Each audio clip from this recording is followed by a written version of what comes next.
My name is Ava Johnson. I'm 30 years old, and on that cold Thanksgiving night, my family sat around a table covered in turkey, candles, and forced laughter. Just long enough for my sister Camilla to stand up, raise her glass, and announce, "We voted, and you're not family anymore." The room erupted. My mother sighed with relief. Finally, someone said it, while my father stared into his beer like it might save him. For a moment, I felt like a guest in the house I grew up in. But I didn't cry. I didn't beg. I just smiled softly and said, "Then I guess you won't need this," placing a thick folder in the center of the table. The heavy thunk silenced every fork and whisper.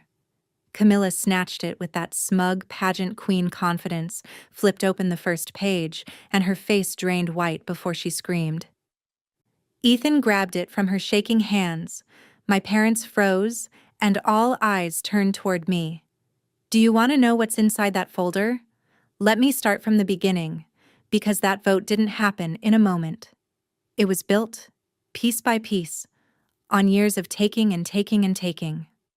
I wasn't born an outsider, but I learned early what it felt like to stand in a room full of people who shared my blood and still feel invisible." The Johnsons lived in a quiet, tree-lined town where reputations were currency, and my parents guarded Camilla's like it was gold. She was the firstborn, the golden child, the girl with the perfect curls and the pageant smile who won her first little maple princess crown at 5, and never let anyone forget it. My mother used to introduce her not as my daughter, but as our Camilla, like she belonged to the whole town. Dad would beam with pride, telling anyone who'd listen that she was destined for something grand, still unsure what, but certain it would require applause. I came 3 years later, quieter, smaller, the kind of child who preferred reading under the kitchen table to performing in front of relatives. While Camilla twirled in sparkly dresses and practiced her cheer routines in the living room, I sat in the corner with my math worksheets, solving equations no one asked me to solve. When she'd say, "Mom, look at me," everyone looked. When I whispered, "I finished the group project," no one bothered to glance up. We both knew our roles long before we had the language for them. Camilla was the dazzling center of gravity, and I was the quiet orbit around her. In school, teachers adored her. I don't entirely blame them. Camilla had that talent for slipping into a room like she belonged everywhere. She'd charm adults without trying, throw her hair over her shoulder, and suddenly everyone was offering her grace she never earned. Group assignments were the worst. I'd spend nights building models, writing reports, making sure our work wouldn't fall apart in front of the class. On the morning of the presentation, Camilla would breeze in, slap her name on the front page, then stand beside me like she'd done half the labor. The teacher would smile and say, "Great teamwork, girls," and Camilla would wink at me as if to say, "You should be grateful I'm even here." I learned to swallow the unfairness, because in our house, calling out Camilla meant trouble for me. There was one Thanksgiving that carved itself into my memory so deeply I can still smell the cinnamon candles and hear the clatter of dishes. I was 14, Camilla 17, and our parents had invited half the town over. People they wanted to impress, people who needed to see Camilla shine yet again. I remember setting the table because Mom said Camilla shouldn't chip her nails before her big photos. I was carrying a stack of plates when I heard a crash from the living room. A ceramic vase, my grandmother's, the last gift she'd given before she died, lay shattered across the hardwood floor. Before I could process what happened, Camilla's voice rang out, shaking with false outrage. "Ava, how could you? You know how much that meant to Mom." I stared at her, stunned. I was nowhere near the vase. I opened my mouth to defend myself, but she got to my parents first. Mom rushed in, saw the mess, saw Camilla's trembling pout, saw me standing there with plates in my hands, and the conclusion was instant. "Ava Johnson, what is wrong with you?" she snapped. I felt my throat tighten as I tried to explain, but Camilla folded into Mom's arms dramatically and whispered.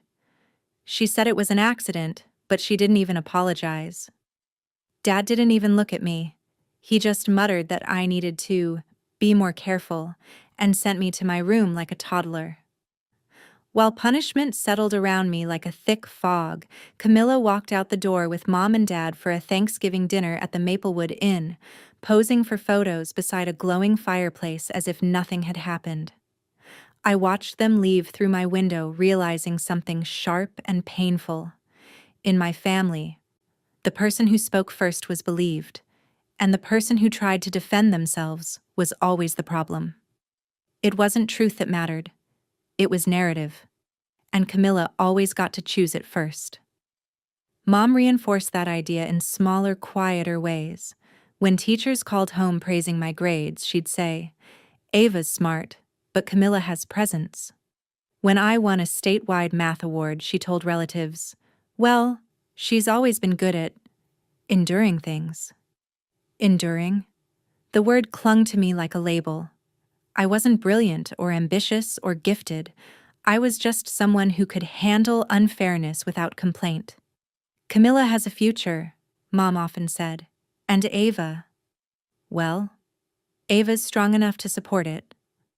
They never realized how much that sentence cut me.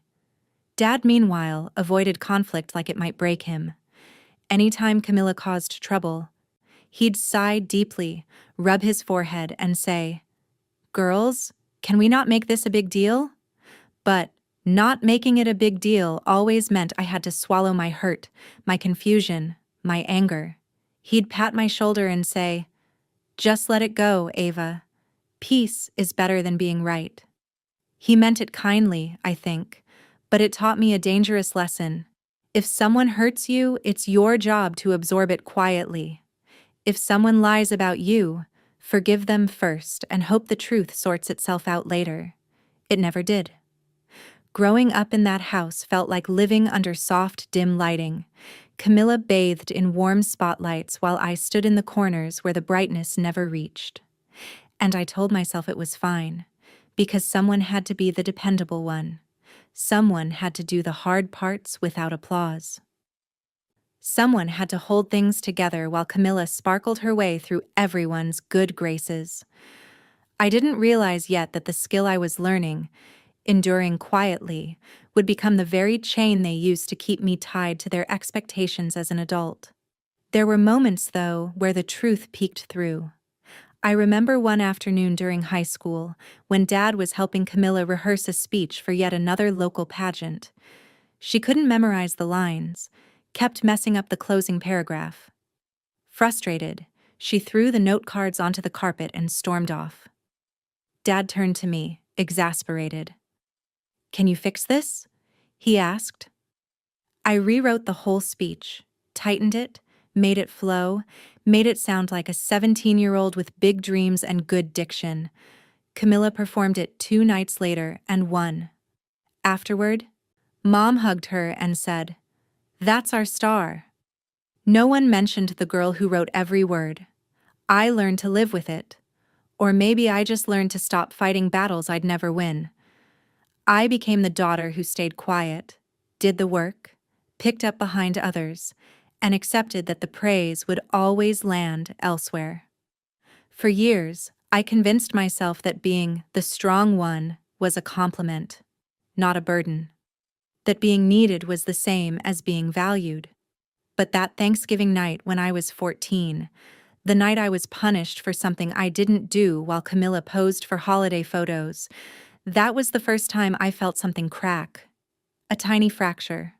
A whisper telling me that one day being strong wouldn't be enough. One day I would have to choose myself over their version of family. I didn't know then that the crack would grow into a fault line big enough to split my entire world.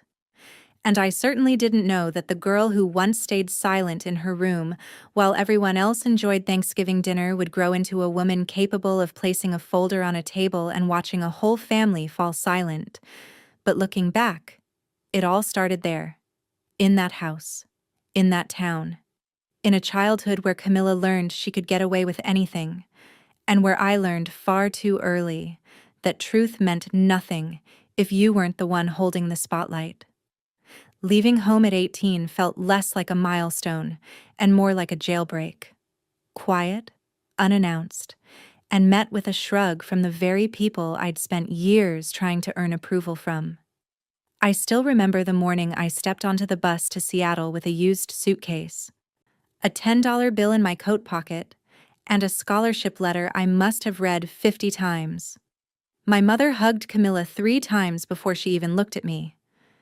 Dad carried my bag down the steps, set it beside me, cleared his throat awkwardly, and said, "Study hard. Not take care. Not we're proud of you. Just study hard." Then they drove away, leaving me standing in the exhaust fumes, wondering if anyone would have noticed if I hadn't left at all. Seattle was loud, uncomfortable, and nothing like the town I grew up in, but for the first time, I felt anonymous in a way that didn't hurt. No one here knew me as Camilla's sister. No one expected me to be the responsible one, the fixer, the shadow behind the golden child. I was just Ava, poor student, scholarship kid, and part-time bookstore cashier who ate instant noodles 4 nights a week while memorizing statistics formulas. The freedom was terrifying and exhilarating all at once. I worked shifts until my feet ached, studied in libraries until they closed, and signed every loan document myself because no one back home bothered to ask if I needed help. Oddly enough, that part didn't bother me. After 18 years of being the family sponge, absorbing blame and responsibility, it felt empowering to struggle for my own life instead of someone else's. Camilla, meanwhile, stayed exactly where she'd always been, center stage of the small town she refused to outgrow. She tried community college for a semester before dropping out because, as she put it, professors don't understand creativity. She took a photography class, quit. Tried cosmetology school, quit. Said she wanted to travel, posted a few beach selfies, then moved back home within 2 months. By 21, she was working reception at the local gym and dating Ethan, a guy with an inflated sense of charm, a perfectly sculpted beard, and a habit of talking about his potential more than his actual achievements. He was the son of a man who owned a garage, and in our town, that counted as ambition. Mom adored him immediately. "He has presence," she whispered to me once, as though that single word could transform him into something more than a man who peaked in high school. While Camilla floated from hobby to hobby and Ethan practiced his blazer and LinkedIn pose for every minor event, I kept building quietly. I graduated with a degree in data analytics, landed an entry-level position with a small tech firm, and shared a cramped apartment with 2 roommates who taught me how to cook something other than microwave soup. My salary wasn't impressive, but it was mine. My credit was clean, my bills were paid on time, and for once, I didn't feel like a footnote in my own life. The first time Mom called asking for money, I didn't even think twice. It was my second year out of college, and I was still earning barely enough to keep the lights on, but when her name flashed on my phone, I answered with the same hopeful instinct I'd carried since childhood, that maybe, just maybe, she was calling to check on me. But of course she wasn't. Her voice was soft, a little shaky, the way it always sounded when she wanted something. "The roof is leaking, sweetheart. Your dad is trying, but you know how slow contractors are. And Camilla just had baby Ellie, so we're stretched thin. Do you think you could help?" I didn't stop to calculate. I didn't remind her I was sleeping on a futon or eating cheap pasta for dinner. I just transferred the money and said I hoped the roof got fixed soon. She thanked me, but even her gratitude felt transactional. "You're such a blessing, Ava," she murmured. "Truly. Camilla couldn't help right now. New baby, you understand. But you're independent. You don't have a husband or kids to worry about.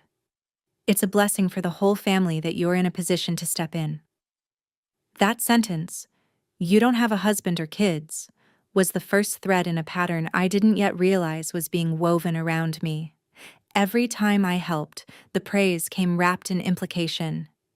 Because I was single, childless, and stable, my life mattered less. My money, my time, my effort. Those were all fair game because I wasn't building a family the way Camilla was. That logic would soon become the currency of every request they made. The second time Mom called, it was about a medical bill Dad couldn't cover. Camilla had just posted a photo of an expensive spa day on Instagram, captioned, "Self-Care Saturday." A phrase that grated on me even then. But when I asked why she couldn't contribute, Mom sighed dramatically. "Honey, she's exhausted. Being a young mother is so hard. You wouldn't understand." And maybe she was right. I didn't understand how Camilla could always be treated like a fragile porcelain doll, while I was expected to be a steel beam holding up the house. By the time I turned 26, I had become something I never intended to be. The dependable one, the backup plan, the daughter whose bank transfers kept inconvenient problems from becoming real consequences. Not because I made a lot of money, I didn't, but because I never said no. Every emergency had my name whispered before anyone else's. Every undone responsibility found its way into my hands. "Ava's got it," Mom would say, with a smile masquerading as affection. "She's practical." Practical. Translation: she'll pay for it.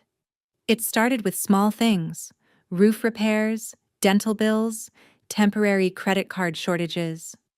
Then it snowballed into car fixes, daycare fees, holiday expenses Camilla had accidentally overspent on.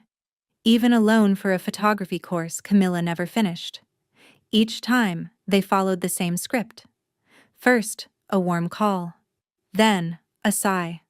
Then, the guilt-soaked reminder that I didn't have a spouse or children, so helping wasn't actually a sacrifice. It was a family contribution. And contributions in the Johnson family were never optional. I kept telling myself it was fine, that I was being a good daughter, a good sister, a good aunt. That helping meant belonging. But the truth is, I was still that 14-year-old girl being punished for someone else's lie, still trying to earn a seat at a table built for Camilla's spotlight. Except now, the price of that seat was measured in dollars instead of blame. Looking back, I realized the transformation was subtle, but inevitable. The more I provided, the less they saw me as Ava, the daughter who'd built her own life from nothing.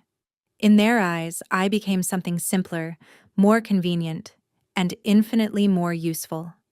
I became the family ATM, withdrawals unlimited, appreciation optional, consequences non-existent. And for years, I didn't even notice the lock tightening around me. The shift from small favors to full-blown obligation didn't happen overnight. It crept in slowly, disguised as family emergencies, wrapped in the familiar guilt I'd been trained to accept since childhood. At first, I kept telling myself that helping a little wasn't a big deal, that this was just what daughters did, especially daughters who had their life together. But the more they asked, the more I realized they weren't really asking at all. They were notifying me, informing me, expecting me. Like my paycheck belonged to them before it belonged to me. The clearest example came the year Dad injured his back while helping a neighbor move furniture. He didn't have good insurance, and the hospital bill landed like a brick, $6,400 that needed to be paid before the end of the month. I was 27 then, just stable enough to finally start building a small savings account, proud of the little cushion I'd carved out for myself. But when Mom called, crying softly and saying things like, "We just don't know what to do," and "Your father is in so much pain," I transferred the money without hesitation. I imagined that would be the end of it, a quiet act of love no one needed to know about. 2 days later, Camilla posted a photo on Facebook, her sitting beside Dad in the hospital bed, holding his hand dramatically, captioned, "Taking care of my hero, family first." Dozens of comments praising her devotion filled the post. Mom replied with hearts. Dad looked embarrassed but didn't correct anyone. No one mentioned me. No one acknowledged the bill. They hadn't even asked how much it cost me to help. I remember staring at that post for a long time, feeling something heavy sink inside me. Not anger exactly, just a hollow recognition that I was useful only when I stayed invisible. The second incident came when Camilla announced she wanted to start a luxury candle business.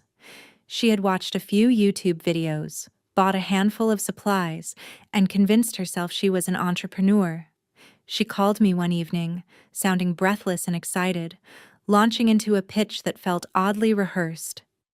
"I only need a small investment," she insisted, like maybe $5,000, just to get off the ground.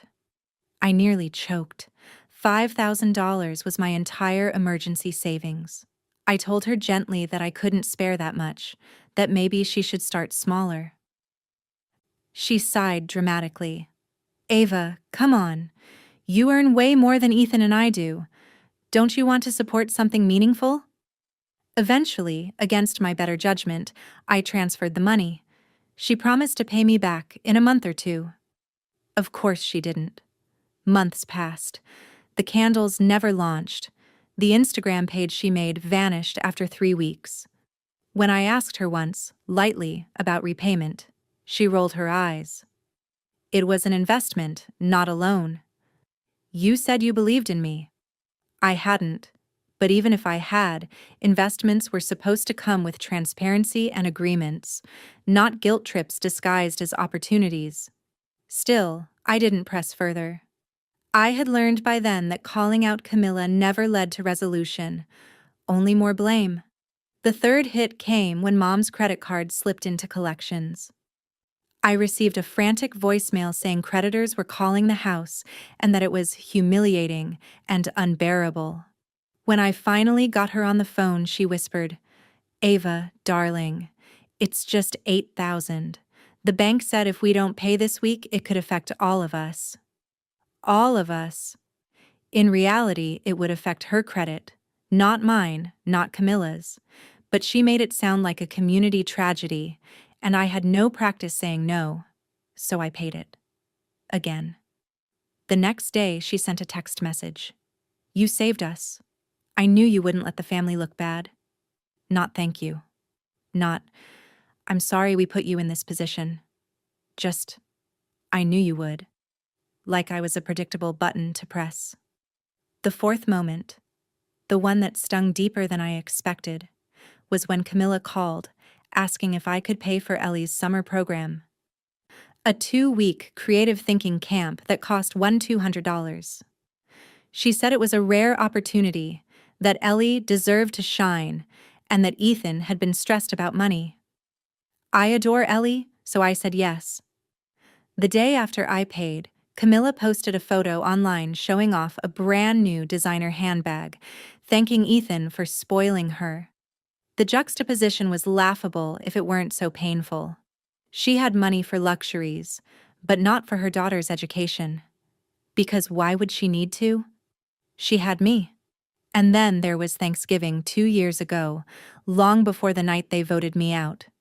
I arrived early with a bottle of good wine, one I'd splurged on, wanting to contribute something meaningful. When I walked through the door, Camilla raised an eyebrow. "Fancy," she said. Mom laughed lightly. "Only single people have time to pick out nice things." Dad chuckled like it was harmless. The relatives chimed in. The jokes kept coming. "Must be nice when your money is just yours." I wish I didn't have a family to support. I smiled through it, pretending it didn't sting, realizing too late that they didn't see my contribution as generosity. They saw it as obligation. I was the single one, the free one, the one who could afford to give because I had no husband or children to anchor me. They turned my independence into a burden and my hard work into a resource for them to tap. The line that finally cemented my role came during a phone call with Mom. I'd been exhausted from long hours at work, drowning in new responsibilities, and she asked if I could cover a vet bill for the family dog. I hesitated. Not because I didn't love our old dog, but because I genuinely didn't have extra money that month. Mom sighed, her disappointment wrapping around me like barbed wire. Ava, you don't have a husband, you don't have kids. What exactly are you saving for? I remember sitting on the edge of my bed staring at the wall, feeling the breath leave my chest. Not because of her words, but because of what they meant. In her eyes, my life was an empty cup, and therefore it should be filled with their needs. My financial stability wasn't something I had earned, it was a shared family asset, a communal reservoir they believed they had rights to. I wasn't a daughter. I was the contingency plan, the emergency fund, the designated sacrifice. Bit by bit, the pattern became impossible to ignore. I started to sense that they weren't calling because they cared about me. They were calling because they depended on me. And the more I gave, the more they expected. Helping wasn't kindness anymore. It was duty. It was automatic. It was assumed. I could feel myself shrinking into a role I never volunteered for. A role that fit too easily with the quiet, responsible child I had once been. Somewhere between the medical bills, the startup loan, the credit card bailout, the camp fees, and the endless small favors, I stopped being Ava Johnson, the daughter who left home at 18 to build a life of her own. I became the Johnson Family Reserve Fund, the invisible safety net that caught everyone else, while no one bothered to check whether I had anything left for myself. I didn't realize that the first real fracture, the moment everything snapped from Ava can help to Ava betrayed us, would come from something as small and ordinary as a phone call on a Tuesday afternoon. I had just stepped out of a meeting, still buzzing with disbelief because my manager had pulled me aside earlier that morning to say, "We'd like to promote you." It wasn't a massive title, not some glamorous leap, but it was mine. It was the first concrete sign that all those years of late nights and quiet effort were finally being seen. I walked out of the office that day with a rare feeling in my chest, pride, unwatered down by guilt or obligation. For once, my future felt like it belonged to me. Then Camilla called. Her name lit up my phone with 3 animated heart emojis she'd added to her contact, something she'd done ironically, because she loved the aesthetic but never actually used the hearts in real conversation. I hesitated before answering, already sensing something off. Camilla only called when she needed something. She texted when she wanted attention, posted when she wanted applause, and called when she wanted money. The moment I picked up, her voice came through bright, rehearsed, nearly bubbling with excitement. "Ava, you're not going to believe the news. Ethan and I found the cutest little bakery downtown. The owner's retiring, and it's literally fate. It's meant for us." She barely paused for air as she rattled on about paint colors, pastry case ideas, and branding aesthetics. "All we need is the loan approved, and we'll be business owners." I offered a polite congratulations, though something inside me tightened. I knew where this was going before she even went there. Sure enough, her tone softened, shifting into that sugary version she only used when preparing to ask for something big. "So, the bank," she said, dragging out the word, "just needs a cosigner. Their credit isn't loving Ethan right now. You know how those things are. But you—" She laughed lightly. "Well, you've always been organized. Responsible. Your credit must be great." Then, casually, as if ordering lunch, "Can you just sign with us?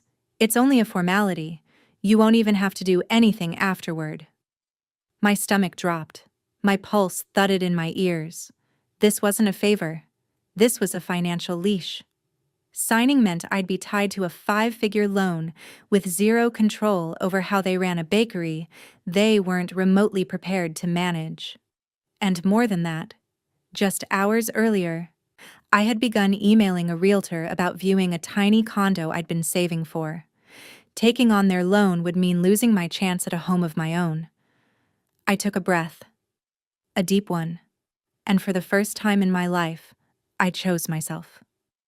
Camilla, I said gently, I love you, and I want you to chase your dreams. But I can't sign a loan I can't control. I'm sorry, but I can't. Silence. Not thoughtful silence, not hurt silence. Just silence that hummed with accusation. When she finally spoke, her voice was sharper than I'd ever heard it. Wow, she said flatly. So that's where we are now? You think you're better than us because you live in Seattle? Because you have some corporate job? You really think you're too good to help your own sister? Cam, that's not what I... But she cut me off. No, I get it. You think we're stupid. You think our dreams are silly. You think... I didn't say any of that. I tried again. You didn't have to, she snapped. Your no said it for you. She hung up before I could answer. I stood on the sidewalk for a long moment, phone pressed to my ear, listening to the dead tone as though it might explain what had just happened. As though it might absorb the sting spreading through my chest. I had expected disappointment, maybe even frustration. But the cold hostility, the accusation, the way she leapt from I need you to you betrayed me. That hit deeper than I wanted to admit. 20 minutes later, Mom called. Her voice was tight, clipped. Your sister is devastated, she said without greeting. Do you have any idea what that bakery means to her? Do you know how hard she's been working? I closed my eyes. Mom, I can't take on a loan like that. I'm trying to buy a place. Oh, please, she scoffed. You don't have a husband or kids. What do you even need a house for? You've always been the practical one, the strong one. Your sister has a family to think about. There it was, the old script. Mom, I'm allowed to have my own life. You're being dramatic, she snapped. We're not asking you to do something outrageous.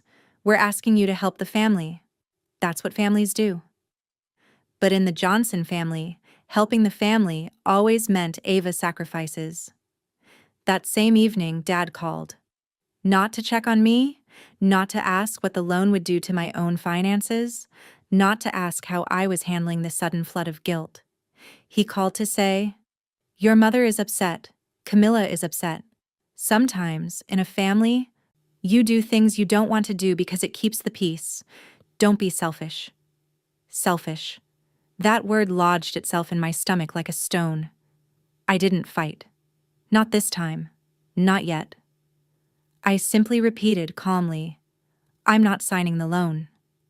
Dad exhaled, as if the mere act of hearing no from me required spiritual endurance. Have it your way, he muttered, before hanging up. And that was when the quiet war began. The next weekend, there was a birthday dinner for Aunt Lila. Every family member was there, except me. I hadn't been invited. I only found out when Aunt Lila posted a photo with the caption, Family is everything. In the picture, Camilla was front and center, smiling triumphantly, her arm linked with Mom's. Then came the stories. Camilla posted a black screen Instagram story with the words, Sometimes, you have to cut off toxic people, even if they share your blood. The next slide read, Not everyone deserves access to your energy, especially the ones who think they're too good for you. It felt personal even before she added the kicker. But karma always finds them. Just watch. I watched. Not by choice, but because she kept her stories public, knowing I would see them. I replayed them until I forced myself to stop. I didn't respond. I didn't defend myself. I didn't even unfollow. I just sat with the realization that, in their eyes, my no wasn't a boundary. It was a betrayal. For weeks, the silence grew thicker. No calls, no texts, no accidental invites. When I finally did reach out to ask how Dad was recovering from a minor procedure, Mom replied hours later with a curt, "We're fine. Don't worry about us. Focus on your life." Focus on your life. It was meant to sting. Instead, something settled inside me. Something small, but steady, like a seed taking root. Because focusing on my life was exactly what I intended to do. They just didn't know yet that choosing myself for the first time would lead to the folder. And that folder would lead to the night everything finally, irrevocably, burned down. It took exactly 21 days of silence for something inside me to crack, not in the dramatic way you see in movies. No shouting or crying into pillows, just a quiet, exhausted collapse of a belief I'd held onto my whole life, that my family loved me the way I loved them. It happened on a Tuesday night, the kind where Seattle rain whispered against the windows and the apartment felt too still, too small. I'd made dinner, eaten alone, cleaned up, and sat on my couch scrolling through my phone without really seeing anything. Then, for no specific reason at all, I opened my banking app. Maybe I was checking if my raise had officially hit. Maybe I was bored. Maybe some part of me sensed that the numbers on that screen would tell the truth my family kept burying under guilt. Whatever the reason, I clicked through my transaction history, and something twisted in my chest. So many transfers. So many just help us this once payments. So many emergencies that somehow always landed on my shoulders. The longer I scrolled, the tighter my jaw became. I went back month by month, year by year, tapping into each note I'd written: Mom heat bill, Dad hospital, Camilla short-term loan, Ethan paycheck issue, Ellie summer camp, family emergency, credit card late. The farther I went, the more nauseous I felt. These weren't occasional acts of support. This was a financial artery draining out of me year after year, without anyone even pretending to care what it cost me. When I reached the beginning of the 5-year mark, I opened a spreadsheet and, half out of spite, half out of curiosity, began typing in each amount. My fingers moved fast at first, then slower, then trembling.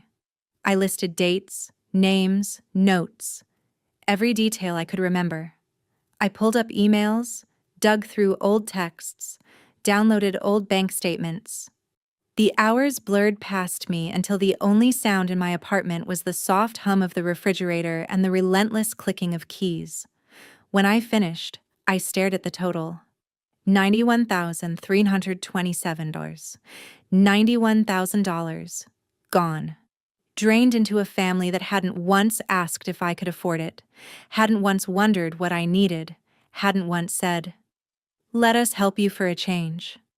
I felt heat rise in my throat, not because of the number itself, but because I realized I had never, not once, thought to add it up. I had just given, over and over, because I believed love was supposed to be unconditional, because I believed family was something you held up even when you were tired, because I believed that if I was generous enough, patient enough, good enough, they would treat me like someone worthy, one day. Instead, I had been the Johnson family piggy bank, quiet, dependable, and invisible. Once the shock eased, something colder emerged, a sense of clarity I had never felt before. If they saw me as a resource, then I needed to start gathering evidence of exactly how long they'd been treating me that way. I opened my messages and began screenshotting. The urgent ones, the guilt-laced ones, the ones where Mom called me our steady girl, and the ones where Camilla called me a single, selfish bitch when I once needed a week to respond to a request. I saved the emojis, the timestamps, the little manipulative phrases threaded between compliments and demands. I cataloged everything. Not because I wanted revenge, not yet, but because I realized that if I didn't document it, they would rewrite history. They always did. Camilla had been rewriting our childhood for years. Around midnight, as I dug through old emails, I stumbled across something I initially thought was a mistake: an alert from the bank about a home equity line of credit being successfully updated. I had ignored it at the time, probably assumed it was spam, but now, in the cold fluorescent glow of my laptop, I clicked it open. The loan was tied to the family home. The collateral was the house. The cosigner? Me. Except I had never signed anything. My heart hammered as I clicked through the attached documents. The signature was mine. My name, written in a looping script I hadn't used since high school. The date was 3 months earlier. The income information listed was accurate. Even the address was mine. But I hadn't touched a pen, keyboard, or stylus on that day. I had been at work. In Seattle, someone had forged my authorization. My breath shortened as I scrolled to the bottom of the email thread. There, buried beneath the automated notices, was one message that should have lit me on fire the day it arrived. Thank you for providing updated authorization. We've completed the credit check and applied the new household income information to the loan. The request had come from my mother's email. My mother. She had used my identity, my credit, my name, my stability, to boost their borrowing power. Without telling me, without asking, without a shred of guilt. I sat there in silence for a long time, letting the betrayal settle into something solid and cold. Then I opened another folder, one containing documents I hadn't looked at since my grandmother's death. Her will. The trust she set up for the grandchildren, which I'd assumed was symbolic at best. I skimmed page after page, eyes widening as a forgotten clause leapt out at me. A trustee shall be appointed upon the 30th birthday of the eldest grandchild, demonstrating financial responsibility, stability, and independence. The trustee shall hold authority over property assets until the youngest grandchild reaches adulthood. The appointed trustee? My name. Not Camilla's, not Ethan's, not my parents'. Mine. I reread it twice, 3 times. My hands shook, not with fear but with something unfamiliar, something that felt like power, authority, a key I never realized I'd been given. And the part that turned my stomach into stone was this. Any loan tied to the house required the trustee's genuine signature. A forged one violated the trust. A violation meant losing control of the house, immediately. And my family didn't know I had turned 30 2 months earlier. They didn't know the trust had already shifted into my hands. They had used my identity on a property I legally controlled. I stared at the document until the lines blurred. Then, with a level of calm I didn't recognize, I reached for my phone and searched for a law firm in Seattle specializing in fraud and trust disputes. The attorney I met with 2 days later listened quietly as I presented my spreadsheet, screenshots, and the forged document. When I finished, she leaned back in her chair and said, "Ava, this isn't just financial manipulation. This is fraud, identity theft, and depending on how the trust is structured, possibly a violation with serious consequences." I felt sick, but also vindicated. She explained the trust in simpler terms. My grandmother had foreseen something my younger self couldn't name. She had seen the imbalance, the favoritism, the danger of leaving assets in the hands of people who rewarded silence and punished independence. She had chosen me, not because I was the eldest, but because I was the steady one, the responsible one, the one she trusted not to misuse power. They thought I was just their source of money. Then I looked down at the trust document, the forged signature, the chain of evidence forming in front of me. But my grandmother... My voice tightened. She gave me the key to the entire house. And for the first time in my life, the imbalance didn't make me feel small. It made me feel dangerous. The days that followed felt unreal, like walking through the blueprint of a life I had somehow sleepwalked into without ever signing the contract.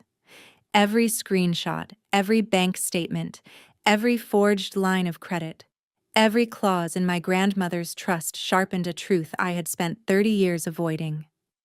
I had been raised to believe that love meant giving until I had nothing left, but now, for the first time, I was staring at proof that giving had only taught them how to take more. Once the attorney laid everything out, every violation, every forged form, every leverage point buried in the trust, something inside me settled into fierce, deliberate calm. I wasn't plotting revenge. I wasn't planning a spectacle. I wasn't even trying to teach them a lesson. I was doing something much simpler, much quieter, and infinitely harder. I was ending it. Not in an explosion, not in a fight, but in documentation. Cold, incontrovertible truth. The attorney helped me assemble the pieces one step at a time, like building a case file for a trial I never wanted, but now finally understood how to win. The first step: addressing the fraud. She dictated a letter for me to send to the bank, formally notifying them of identity theft, demanding an internal investigation, and requesting an immediate freeze on the home equity line of credit. Because my forged signature violated the grandmother's trust conditions, the entire loan became invalid. The bank had to investigate. They had no choice. The second step: activating the trust itself. "You are now the trustee," the attorney said, sliding documents across her desk. "Legally, the house and the small associated fund fall under your stewardship. Not your parents', not Camilla's, yours." It wasn't about owning the house. I didn't want it. It was about control. The trust specifically stated that if any family member forged my signature or attempted to leverage the property without my consent, they lost management rights permanently. That meant every loan, every mortgage extension, every refinancing attempt they had done behind my back was now grounds for immediate removal. A clean severing of ties, financially, legally, structurally. The third step was my choice entirely. "Ava," the attorney said gently, "you can legally remove yourself from every obligation they've used to bind you. Emergency contact, financial guarantor, health proxy. You don't owe them your life." I nodded, hands steady as I signed forms that rewrote the architecture of my adulthood. One signature at a time, I dismantled the invisible chains they'd tied me with. Removed as their emergency contact, removed as financial guarantor for any of them, removed from all shared accounts, removed from any medical decision authority, revoked authorization for them to use or access any personal information. By the time I finished, my signature no longer tethered me to their crises. When the attorney printed everything, a stack thick enough to make the printer wheeze, I realized I was holding the first physical proof that I had ever chosen myself. That stack would become the folder. People like my family didn't listen to words. They listened to consequences. And if I wanted closure, not a fight, not validation, closure, then I needed to show them what it looked like when their ATM finally closed. I bought a sturdy black folder, the kind that snapped shut with a small click. Then, piece by piece, I organized its contents like chapters in a book they never thought I'd write. Section 1. The ledger, a clean, brutal summary of 5 years of payments, dates, amounts, purposes, totals, 91,327. No commentary, no judgment, just math. Section 2. The evidence: screenshots of messages where they begged, screenshots where they mocked, screenshots where they called me the steady one and the cash cow, screenshots where Camilla joked that I was an ATM with legs. I printed them all. Section 3. The truth. They never expected copies of my grandmother's trust, the clause naming me trustee at 30. The documentation that the fraudulent loan violated the trust, the letter to the bank initiating the investigation, a legal statement affirming that the house and fund were now under my control, not theirs. Section 4. The Goodbye.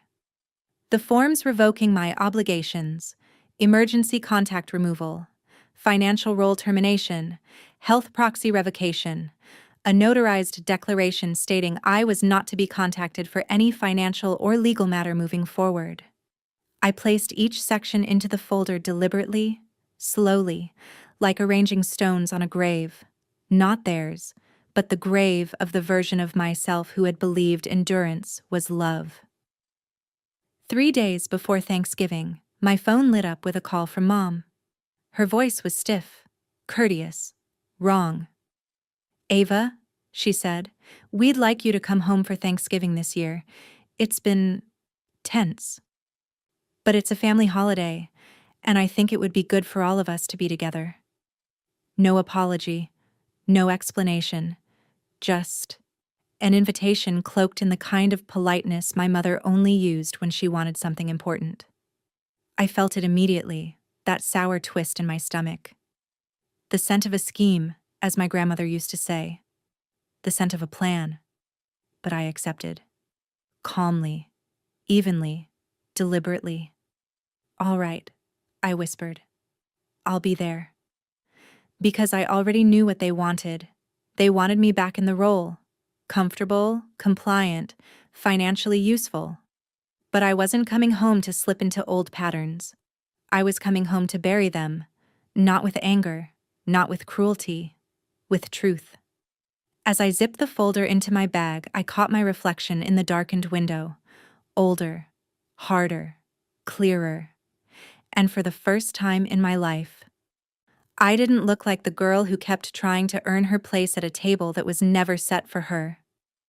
I looked like someone finally ready to leave the table and never sit back down. "This time," I whispered, "I'm not coming home to beg them to love me anymore. I'm coming home to properly say goodbye to the old version of myself." This time, I wasn't coming home for them. I was coming home for closure. Thanksgiving night felt like stepping into a theater where everyone had memorized their lines except me. The Johnson house was lit up like a magazine cover, warm string lights along the porch railings, a wreath too big for the door, and the faint sound of laughter leaking through the windows. Inside, the smell of roasted turkey and cinnamon glaze mingled with the murmur of conversations from relatives I hadn't seen in months. I stood at the doorway for a moment, a bottle of Cabernet in one hand, the black folder tucked like a quiet verdict in my bag. I inhaled once, steadying myself, then knocked. Mom opened the door with a smile stretched too tight, the kind she used for church or neighborhood guests. "Ava," she said, voice measured. "You made it. Not we missed you. Not come in, sweetheart." Just an acknowledgement, polite and hollow, as if she were greeting a coworker she barely tolerated. I stepped inside, and the warmth hit me instantly. Heat from the oven, chatter from the dining room, the brightness of a holiday I used to love.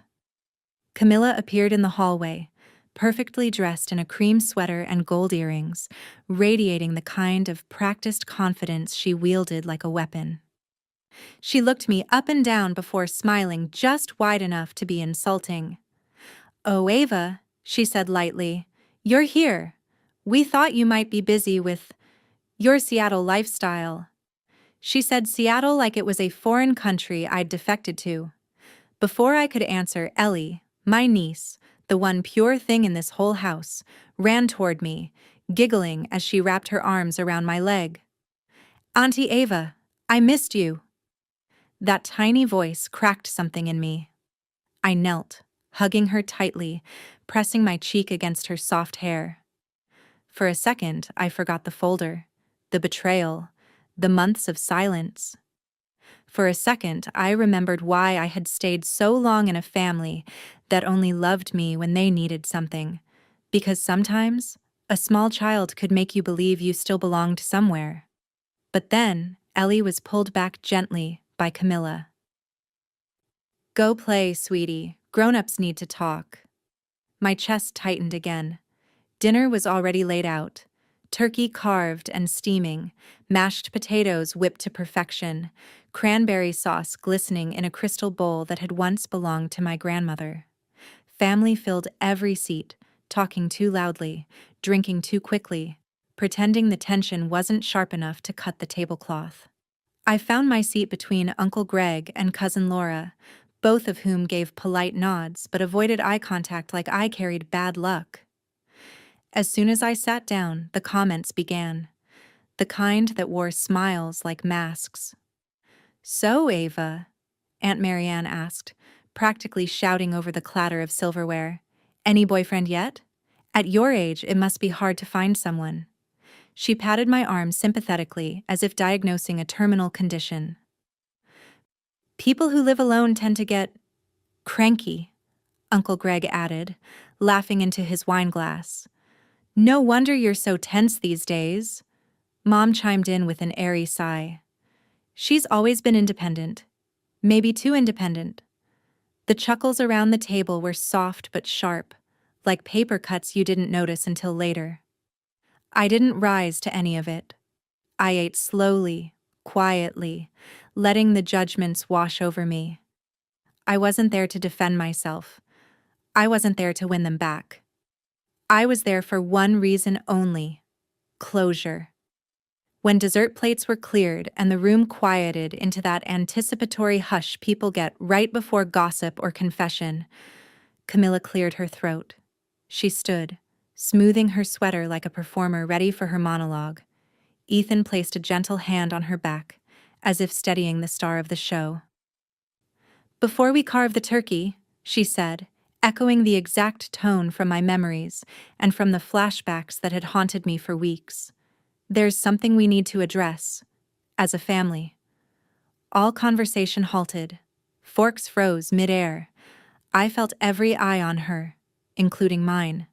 She clasped her hands, wearing that false sweet expression she used whenever she wanted to appear noble. "This year has been stressful," she began. "Some of us have brought negative energy into the family. Some of us have chosen to distance themselves, criticize, judge, and refuse to help when it matters." The words weren't directed at me. They were aimed through me, like arrows fired from a safe distance. "A family," she glanced around dramatically, "needs unity, positivity, support. And honestly, some people here haven't been providing that." A few relatives hummed in agreement. Someone clapped once, awkwardly. Camilla inhaled deeply. "So, we had a vote." My pulse didn't spike. My heart didn't drop. I simply watched. And she let the word hang, savoring it like a victory sip of champagne. "You're not family anymore." There it was. Their big performance. Their dramatic excommunication, crafted to make me feel small. Cousin Laura clapped her hands like she was celebrating a halftime show. Uncle Mitch raised his wine glass. Mom let out a relieved sigh, whispering, "Someone finally said it." Dad stared at his plate, shoulders hunched, not neutral, not sympathetic, just absent. A man who preferred to vanish instead of choosing sides. I folded my napkin, placed it on my lap, and looked around table, faces flushed with self-righteous triumph, all of them waiting for me to break.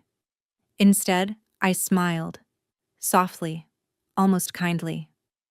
"Well," I said, pushing my chair back just an inch, "if that's how you feel." My hand slipped into my bag. "Then I guess you won't need this anymore." The thunk of the folder hitting the table sliced through the room like a blade. Laughter died instantly. The festive cheer evaporated. Eyes darted. The atmosphere snapped into something electric and terrified. "What is that?" Camilla demanded, her voice suddenly thinner, less certain. I gestured toward the folder, leaning back in my chair with quiet composure. "Why don't you take a look?" She snatched it, too confidently, too eagerly. She flipped open the first page, expecting What? A plea? Apology? Bribe? Instead, she found the ledger. Her face blanched. She flipped the next page, then the next, then the screenshots, then the trust papers. Her breath hitched. Then, she screamed. A raw, blood-curdling shriek that rattled glasses and sent Ellie scurrying into the hallway, frightened. Camilla stood so abruptly her chair slammed backward onto the hardwood floor. "You!" she choked. "You psychopath! How could you? How dare you?" Ethan lunged forward, grabbing the folder as she staggered, wild-eyed. He opened it. His face went deathly still. Around the table, jaws dropped. Mom's hand flew to her throat. Dad finally looked up. Really looked. And the fear in his eyes wasn't for me. It was of me. Because for the first time, they understood something. I hadn't come home to beg for love. I had come to bury the version of myself who needed theirs. And the folder, every page of it, was the shovel. The room was frozen in a stunned, choking silence. Everyone still processing Camilla's scream, Ethan gripping the folder like it might detonate. My mother's hand trembling near her throat. My father staring at me as if he was finally seeing a stranger. I didn't move. I didn't flinch. I simply folded my hands in my lap, calm in a way that unnerved them more than any shouting ever could. Camilla jabbed a shaking finger at the first page, the neat spreadsheet with rows and columns, dates and amounts. "What? What is this?" she spat.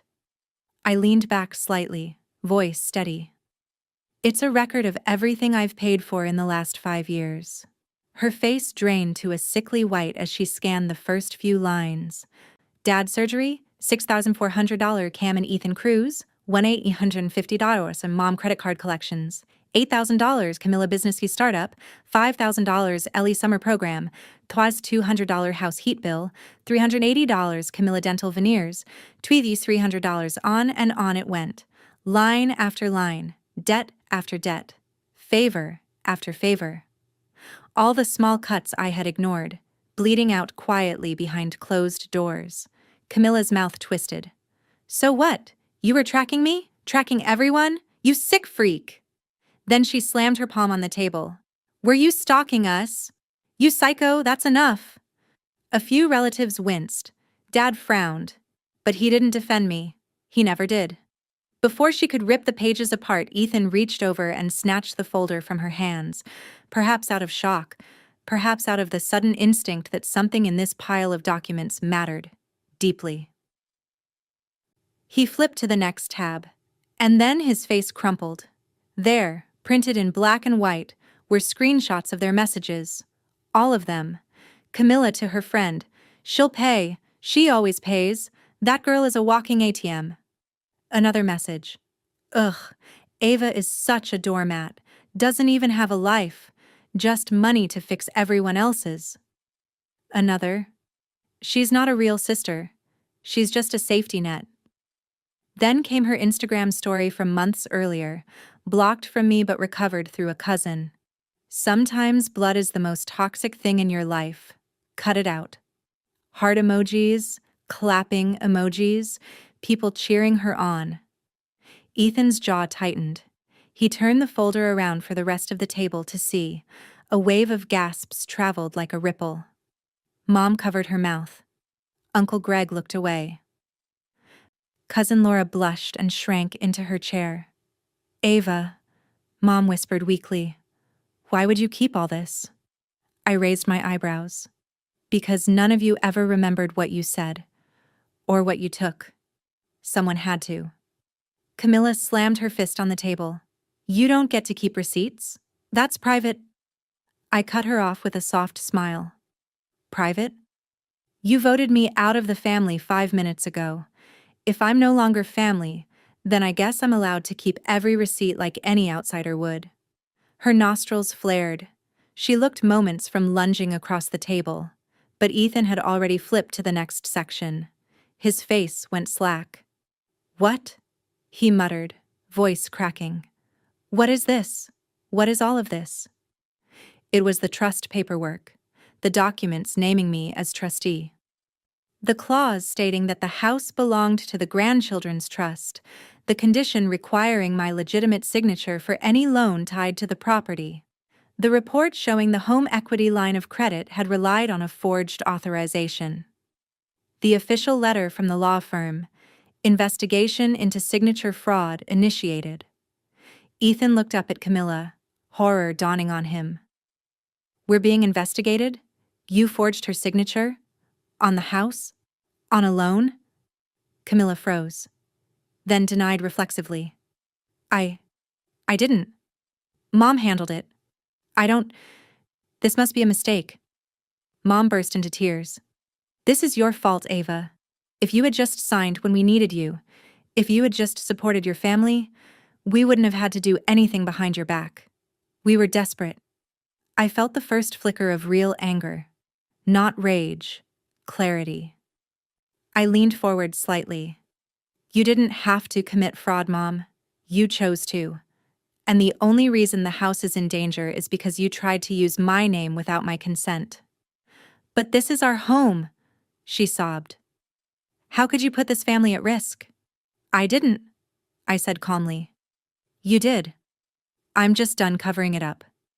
Dad finally spoke, voice low and shaking. Ava, please, there has to be another way. You can fix this. Talk to the bank. Tell them it was a misunderstanding. Don't let the home fall apart. I looked at him. Really looked. And for the first time, I didn't see a father. I saw a man who had spent 30 years standing silently behind the golden child while I broke myself trying to earn even a fraction of acknowledgement. No, I said quietly. I'm not fixing anything that I didn't break. Then, from the last pocket in the folder, I took out a small sealed envelope. This, I said, placing it next to the mashed potatoes, is the last part. I opened it and slid the documents across the table so everyone could see. Revocation of power of attorney, revocation of medical proxy, removal from emergency contact lists, legal notice that I will no longer co-sign, guarantee, or support any financial obligation for any member of this family, closure of joint accounts. My voice remained level, unshaken. Effective immediately, I said. I am no longer legally or financially responsible for any of you. Mom blinked rapidly, stunned into silence. But we're family. I tilted my head. No, Mom, you decided I wasn't family, remember? 5 minutes ago, when you applauded. The room shattered into chaos. Mom crying. Camilla shouting. Ethan demanding answers. Dad begging. Relatives whispering, shifting uncomfortably, some quietly slipping their phones out to record even though they pretended they weren't. And there I sat, the calmest person in the room, watching the structure that had held me hostage my whole life finally collapse under the weight of its own lies. I stood slowly, gathering the folder. From now on, I said, when the bank calls, when the hospital calls, when the creditors call, they won't call me. They'll call the people who actually sign their names. Camilla lunged forward, tears streaking her face. You can't just abandon us. I stepped back, shaking my head. You abandoned me first. You just didn't expect me to survive it. The room went silent again, this time with a different kind of fear. Not fear of losing me. Fear of losing access to me. Ava Johnson, the wallet, the safety net, the silent backbone, was gone. And they understood that too late. I left the house without looking back, not because I wasn't hurting, but because if I turned around even once, I knew some old instinct in me would try to stay and fix the very thing that had been destroying me for years. The cold night air hit my face as I stepped off the porch, and for the first time in a long time I felt weightless. Not free, not triumphant. Just no longer chained to the expectation that I had to hold everyone together. I got into my car, started the engine, and began the long drive back to Seattle. My hands were trembling on the steering wheel, adrenaline still buzzing through my veins. My chest felt tight, not from fear, but from that strange combination of grief and relief that only comes when you finally walk away from something you loved that never loved you properly in return. The highway was empty, the city lights blurred in the distance, and somewhere between the second and third hour of driving, I realized I could breathe normally again. Deeply, fully, without checking my phone every few minutes to see who needed something from me. When I got home, I dropped my keys in the bowl by the door and collapsed into bed fully clothed.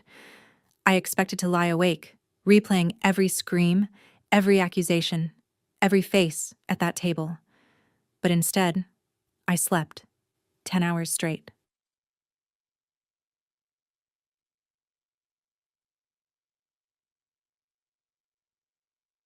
The first 3 days were silent. No calls, no guilt, no emergency messages. I kept waiting for the panic to hit, for the familiar knot in my stomach to tighten as I imagined the fallout. But instead, I found myself doing things I hadn't done in years. Brewing coffee slowly, opening the curtains in the morning, going for runs by the lake, not waking up at the sound of phantom notifications. It stunned me how quiet peace could be. By the third night, I slept again, just as deeply. On day 4, the first text came. Mom, 9:14 a.m. We all said things out of anger. Come home. Help me deal with the loan and everything will go back to normal. Back to normal. As if normal hadn't been draining me dry for a decade. I didn't respond. An hour later, Mom, 10:32 a.m. Ava, don't ignore me. The bank is calling every day. Still, I said nothing. By lunchtime, her tone hardened. Mom, 12:01 p.m. You're being dramatic. I'm your mother. I put my phone face down on the table and made myself a sandwich. Camilla's messages hit like a flood. Angry, frantic, chaotic. Camilla, 2:10 p.m. You ruined everything. Camilla, 2:12 p.m. The bank is threatening foreclosure. Ellie is terrified. Do you want her to end up homeless? Camilla, 2:15 p.m. You're sick. You're vindictive. You always hated me. There it was. The guilt trip disguised as concern for Ellie, the desperation wrapped in accusation. I didn't reply. I felt a flicker of sadness for Ellie, but I also knew this. If I stepped in now, I would be stepping right back into the gilded cage they'd built with my money. On day 5, my father finally texted, Dad, 7:14 a.m. You went too far. Dad, 7:15 a.m. Your mother is heartbroken. Dad, 7:17 a.m. You're the only one who can save this family. Stop being selfish. That last word, selfish, would have once hooked straight into my chest like a fishing line. But now, I read it once, put my phone down, and opened my window to let in the morning air. I realized with a strange jolt that their words no longer controlled me. The strings they had pulled for years had gone slack. 2 days later, my attorney called. The bank has removed your name from all documents, she said. The forged signature is being treated as fraud. Your credit will not be affected. My heart exhaled. And your family, she continued, will be solely responsible for repayment. The bank is working with them now. I thanked her. When I hung up, I sat for a long time on my couch, staring at the sunlight on the floorboards. This was what accountability looked like.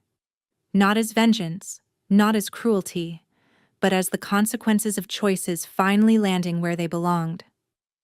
Then came the message I didn't expect. Ethan, 8:53 p.m. Ava. I don't know what to say. I'm sorry. I let Camilla convince me you were the problem. I didn't know about half of the things you covered. I didn't know she used the money for things she hid from me. I saw the folder. I saw everything. I wish I had paid attention sooner. Another message followed. Ethan, 8:55 p.m. You didn't deserve any of it. and you were the only person keeping everyone afloat. I'm sorry I ever let her make me believe otherwise." I stared at the screen for a long moment. I wasn't angry. I wasn't comforted. I wasn't tempted to go in and save them all again. I simply felt done. Done carrying what wasn't mine. Done rescuing people who only learned to fall harder. Done mistaking manipulation for love. I turned off my phone, made a cup of tea, and wrapped myself in a blanket as rain tapped against the window. For the first time in my adult life, I wasn't someone's lifeline, savior, or emotional punching bag. For the first time, I wasn't the emergency contact, literally or figuratively, for a family that had never shown up for me. Every person now had to live with the reality they created, and I finally had the freedom to live with mine. 8 months passed, not quietly, not peacefully, but with the kind of slow, inevitable shifts that happen when a fault line finally stops pretending it isn't there. Time didn't heal everything, but it rearranged the pieces into something steadier, something truer, something that finally belonged to me. The first major change came in early spring, when the bank concluded its investigation. The forged loan had violated every clause of my grandmother's trust, so the house, our childhood home, had to be sold under trustee supervision. Not foreclosed, not seized, just released from the hands of people who had treated it like an ATM with drywall. I oversaw the sale, not out of spite, but out of duty, to a woman who had known exactly what this family was capable of. When the paperwork settled, I did something that surprised even me. I allocated a portion of the proceeds to create a small scholarship fund in my grandmother's name, the Marjorie Johnson Foundation, for children overlooked by their own families. It wasn't grand, not yet. Just enough for a few summer programs or art classes or therapy sessions for kids who had been told in 100 subtle ways that they were less deserving than their siblings. It felt like planting a seed in soil that had once rejected me. My parents and Camilla didn't attend the meeting where the sale became official. They couldn't bear the humiliation. They had moved into a small rental house on the edge of town, a place with peeling paint and patchy Wi-Fi, a place they didn't brag about. The holiday brag posts stopped. The Haas family goals captions vanished. Camilla picked up extra shifts at the gym. Dad started doing odd jobs again. Mom sold homemade wreaths on Facebook Marketplace. None of it pleased me. I didn't want their suffering. I just finally understood it wasn't my job to prevent it. My own life shifted in smaller, softer ways. I moved into a one-bedroom apartment overlooking a quiet lake in Seattle. In the mornings, fog rolled over the water like a living thing, slow and comforting. I bought a small round kitchen table, a table with exactly 2 chairs, because for the first time in my life, I refused to leave a seat open for someone who never chose me back. I joined a support group for adult children of toxic families, something I would have mocked years ago. But the first time I sat in that circle and heard someone else say, "My family only loved me when I made their lives easier," I felt something unclench in my spine. Like I had been holding a breath for decades. I reconnected with old friends, made new ones, built what people call a chosen family. Not perfect, not dramatic, just kind. People who didn't measure my worth in dollars or favors. People who didn't guilt me for existing. I even started a small side project, weekend workshops teaching basic financial literacy, not budgeting, not investing, not credit scores. Those came later. The first lesson of every workshop was always the same. The most important financial skill you will ever learn is the ability to say no. Every time I said it, I felt a quiet satisfaction settle in my chest. Because I wasn't just teaching them, I was teaching my younger self. Sometimes, though, when the evenings were quiet and the lake was still, I thought about Ellie. about the child who hugged my leg with pure love. I worried about the lessons she was growing up around, the way guilt was weaponized, the way love was conditional, the way responsibility without appreciation was framed as duty. So once a year, on her birthday, I mailed her a simple postcard. No drama, no accusations, no bitterness, just soft truths. I hope you grow into someone who knows her own worth. I hope you find a place where you feel safe and seen. And I hope you know, not everyone who walks away does so in anger. I didn't know whether Camilla let her read them. I only knew I wasn't going to repeat the family legacy of silence. In late summer, I received a letter from my mother. 3 words. We're still family. No apology, no responsibility, no reflection. Just an invitation back into the old cycle, wrapped in nostalgia and denial. I held the letter for a few seconds, letting the weight of old habits tug on me like invisible threads. Then I smiled, a small, peaceful smile I didn't recognize as my own until that moment, and dropped the envelope into the trash. Not out of anger, not out of spite, out of freedom. For the first time, their words didn't pull me back. They didn't wound. They didn't define me. They were just paper.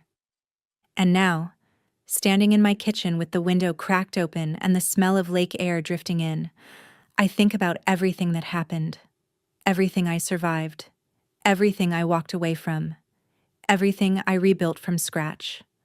I don't know if you'll call my decision harsh or courageous, selfish or necessary, cold or finally warm toward myself. People have 100 names for reclaiming your life. I only needed one. Mine. As I type this update, I realize something simple and true. For the first time in my life, I am not holding my family together. I am holding myself together.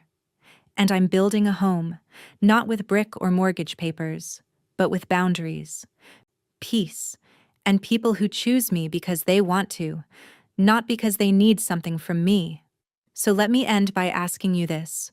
Whoever you are, wherever you're watching from, if you were in my place, would you dare walk away from a family that called you selfish simply because you stopped paying for their mistakes? And also, just because I'm genuinely curious, where are you watching this story from, and what time is it for you? I want to know how far this small story of mine has traveled.